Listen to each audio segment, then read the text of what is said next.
David Litvent, bonjour. Vous êtes contrôleur budgétaire et comptable ministériel au ministère des Affaires étrangères. Vous allez nous expliquer quand même rapidement ça tout à l'heure, mais je voulais vous poser des questions sur un autre sujet qui est la réforme comptable de l'État. Et vous êtes actuellement contrôleur budgétaire, comme j'ai dit, et comptable ministériel au ministère des Affaires étrangères. Alors, est-ce que vous pourriez nous expliquer d'abord dire quelques mots sur la réforme et d'autre part expliquer votre rôle au ministère des Affaires étrangères? Merci beaucoup, cher William. Merci pour cette invitation aux entretiens de l'Académie. Et je suis très heureux d'intervenir sur le témoignage au titre de la réforme comptable, notamment la réforme de l'État. En effet, il y a eu, je crois, des évolutions très significatives depuis une dizaine d'années. Et nous avons mis en œuvre une réforme comptable issue de la loi organique sur les lois de finances. Il est peut-être utile de remettre un peu en perspective cette réforme, puisque les premiers comptes en mode LOLF ont été remis maintenant il y a 10 ans, et donc c'est le 10e anniversaire en quelque sorte de la mise en œuvre de la LOLF. Il s'est agi d'un véritable Big Bang, pour reprendre les termes d'un ancien premier président de la Cour des comptes. Nous avons d'abord décliné des nouveaux standards comptables, et vous savez qu'en matière comptable, les règles comptables sont absolument essentielles pour définir les règles du jeu. Donc des règles comptables qui étaient très proches de celles des entreprises, même s'il y a des spécificités pour l'action de l'État, et j'aurai l'occasion d'y revenir. Nous avons déployé également un dispositif de contrôle interne, là aussi très proche des standards. Et puis il y a eu surtout le Big Bang lié au bilan d'ouverture de l'État. Le premier bilan de l'État, donc remis courant 2006, et puis définitivement lors des premiers comptes donc au printemps 2007, où on a découvert le nouveau visage patrimonial de l'État. Il y avait à l'actif, par exemple, le parc immobilier de l'État, il y avait les infrastructures routières, des équipements militaires, et puis au passif, on connaissait la dette financière, mais on a découvert les dettes non financières, les charges à payer, les provisions pour risques et charges. Et donc cette nouvelle comptabilité de l'État, qui était en complément de la comptabilité budgétaire, a permis de mieux appréhender la situation financière et notamment de découvrir son bilan. Et il y avait aussi les engagements hors bilan de l'État, notamment au titre des garanties, des engagements de retraite des fonctionnaires. Voilà donc, je dirais, la nouveauté de cette réforme. Le tout a été déployé avec, comme je l'indiquais, du contrôle interne, une certification par la Cour des comptes, qui est notre commissaire aux comptes, et puis nous avons profité pour moderniser les systèmes d'information avec le déploiement d'un logiciel de gestion intégré, le système dit Chorus, fondé sur un standard d'entreprise, et qui a permis aussi de réformer en profondeur les processus de l'État. Le tout s'est fait avec la mobilisation très forte de l'ensemble de l'administration, au premier rang desquels la direction générale des finances publiques, la direction du budget, le ministère des Finances, mais aussi l'ensemble des ministères gestionnaires, la Cour des comptes qui a joué un rôle majeur avec la certification des comptes. Pour revenir à votre question sur les contrôleurs budgétaires comptables ministériels, ce sont des acteurs qui sont placés dans chacun des ministères et qui appuient la gestion auprès des ministères, qui ont un rôle de contrôle, mais aussi de conseil et de tenue des comptes. Et les CBCM, comme on les appelle, ces contrôleurs budgétaires comptables ministériels, ont aidé les ministères, notamment sur la mise en place de cette nouvelle comptabilité, sur le contrôle interne comptable, puis maintenant le contrôle interne budgétaire, pour sécuriser la gestion.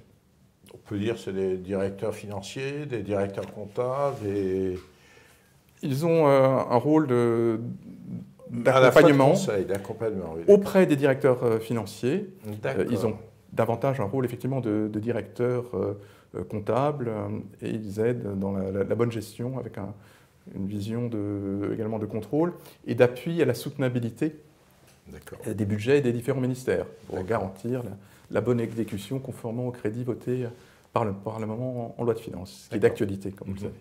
Pour l'anecdote, quand même, tirer un peu la couverture à l'Académie, À ce moment-là, en 2005 ou 2006, j'ai plus en tête, à la demande de M. Abiot, qui était à l'époque en responsabilité de cette énorme révolution de produire un bilan de la France, un bilan de l'État, il avait souhaité constituer un groupe de travail à l'Académie avec des entreprises de grands comptes pour benchmarker et pour mieux comparer les dispositifs, les processus pour des très grands comptes qui gèrent des milliers, des centaines de milliers de comptes.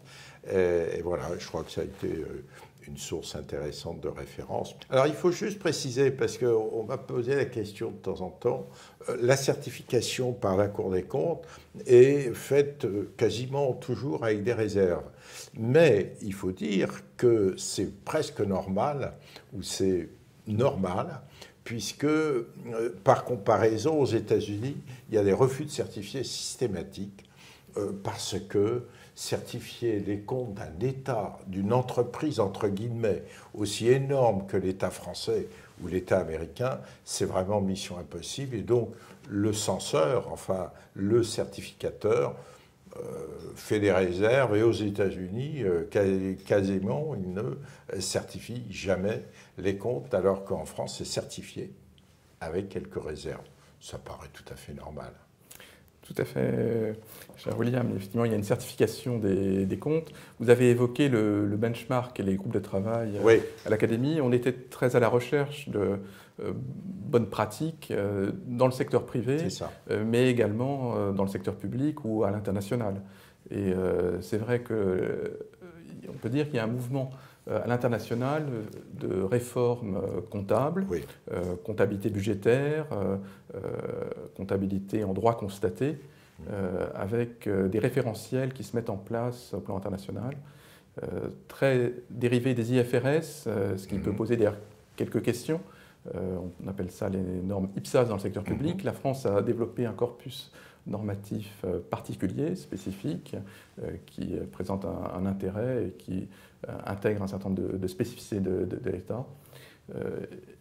Et derrière, il a fallu, comme je l'indiquais, mettre en place des dispositifs de contrôle interne. Tous les ministères ont mis en place des outils, des cartographies des risques, des plans d'action.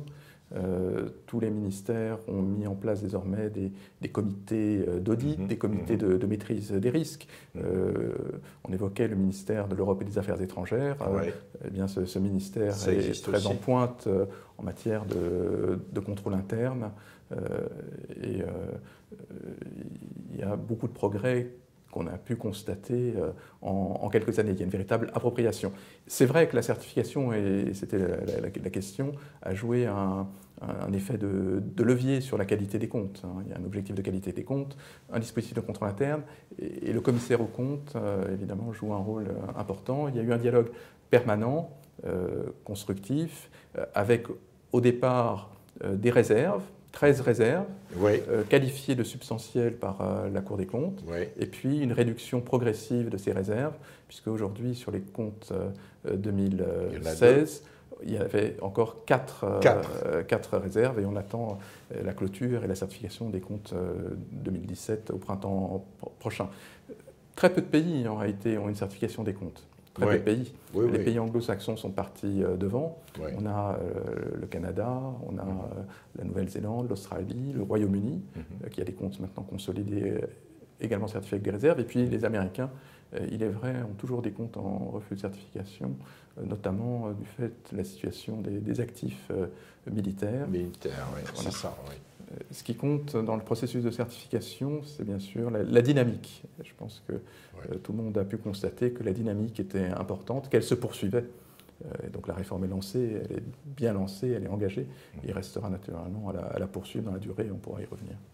Bien, alors ce qui manque, c'est l'immatériel. Alors il y a une réflexion sur l'immatériel, la marque France et bien d'autres éléments immatériels. Je prends cet exemple comme ça. Est-ce que vous développez une réflexion, puisqu'on a un groupe de travail sur l'Académie au sujet de l'immatériel et pour l'État français? Alors, on a des actifs incorporels. Bah oui. On a des actifs incorporels, bien sûr des logiciels, On travaille beaucoup avec l'agence l'API, qui a vocation à promouvoir justement ce volet immatériel. On a également été précurseur sur certains sujets. Je pense par exemple aux licences d'utilisation des téléphonies mobiles, aux fréquences hertziennes. Nous avons intégré dans les comptes de l'État la valorisation du spectre hertzien, valorisé au travers de contrats auprès des opérateurs de téléphonie mobile. Nous avons également intégré, et nous étions un des premiers États à le faire, les questions de quotas de carbone, de valorisation donc des permis à polluer dans le cadre du système de quotas. Donc nous cherchons à avancer sur ces questions qui sont, c'est vrai, pour l'international, assez nouvelles. Et en dehors de ces aspects sur l'immatériel, c'est une question que je vous ai posée incidemment. Est-ce qu'il y a d'autres, c'est quoi la suite alors? Qu'est-ce qui reste à faire? Alors, beaucoup de choses restent à faire, naturellement. On a fait beaucoup. On a très largement convergé en méthode sur un certain nombre de bonnes pratiques, si ce n'est de meilleures pratiques, au plan des normes, je disais, au plan du contrôle interne, de l'audit interne, la certification, mais également en matière de système d'information, avec le déploiement du nouveau système intégré, Chorus. Donc, je dirais, tout ceci est largement derrière. Il reste à consolider la réforme dans la durée. 10 ans, j'évoquais le 10e anniversaire de la réforme des comptes de l'État. 10 ans pour un État, c'est encore jeune. C'est jeune, C'est jeune pour ce type de réforme. Et donc, cette réforme doit être poursuivie, consolidée dans la durée. Donc ça, c'est la première chose, poursuivre dans la qualité comptable, en centrant bien l'effort des administrations sur les enjeux et les risques, puisqu'on a maintenant un savoir-faire, un retour d'expérience, et il s'agit de bien concentrer les efforts sur ce qu'ils méritent en termes de rapport coût-avantage. Donc ça, c'est un premier élément. Deuxième facteur, deuxième perspective, c'est la meilleure utilisation des données de comptabilité pour la gestion. On a renouvelé profondément les données comptables au prix d'un effort que j'évoquais, et donc il faut améliorer le retour sur investissement de cette réforme. À quoi ça sert? À quoi ça sert? Voilà. C'est la question fondamentale. Et donc, utiliser ces données pour la gestion, pour améliorer la gestion des actifs, pour avoir une meilleure soutenabilité. D'accord. Et, je dirais, troisième facteur, c'est la consolidation, la transformation de l'action publique que la réforme comptable peut susciter, peut favoriser. Je prendrai peut-être une ou deux illustrations sur les organisations. On a mis en place des organisations performantes, comme les services facturiers, qui permettent de centraliser les factures auprès des comptables, d'avoir des délais de paiement réduits, qui sont aujourd'hui en dessous des 20 jours, parfois plus proches même des 10 jours, ce qui est performant. Eh bien, on peut développer peut-être ces services facturiers et les consolider pour assurer une performance encore accrue. L'autre illustration, c'est la dématérialisation. On a beaucoup avancé sur la dématérialisation. Il y a un certain nombre d'obligations maintenant qui sont en perspective, et on peut avoir des processus plus courts, des processus fiabilisés en développant la dématérialisation. Je pense que c'est un axe évidemment important de réforme. À moyen terme, ça peut être un véhicule, cette dématérialisation et cette numérisation, j'imagine. Tout à fait. Un véhicule pour concentrer le personnel sur des tâches plus qualitativement plus importantes, j'imagine. Tout à fait. C'est effectivement l'objectif, avoir des processus plus courts, plus automatisés, et permettant d'avoir une valeur ajoutée supplémentaire pour des restitutions utiles à la gestion, pour des contrôles sur des risques particuliers. On n'a pas évoqué le risque de fraude, mais c'est un risque qui est d'actualité, par exemple en termes de cybersécurité. Il y a des risques nouveaux, il faut être très vigilant. Et puis enfin, j'en terminerai là-dessus sur les perspectives. Comme je disais, la comptabilité, c'est un instrument. un thermomètre au service de la gestion. L'objectif, c'est de consolider la maîtrise des comptes publics et d'assurer la soutenabilité de ces comptes dans le moyen terme. L'État a une activité très particulière, des actifs spécifiques, l'État a un passif, une situation nette qui est d'ailleurs négative, comme tous les États passés en droit constaté. Et sur cette base, l'objectif, c'est vraiment de maîtriser cette situation dans la durée. L'État se caractérise par le temps long et la comptabilité publique est le reflet, l'image fidèle de cette situation. C'est un levier. Oui, à part cet objet-là, il y a beaucoup d'éléments de comparaison avec l'entreprise privée que je connais par ailleurs, sur la numérisation, sur les évolutions, sur l'utilisation qu'il y a de la comptabilité. Écoutez, vous nous avez éclairé. Merci beaucoup, David Linder. Merci beaucoup.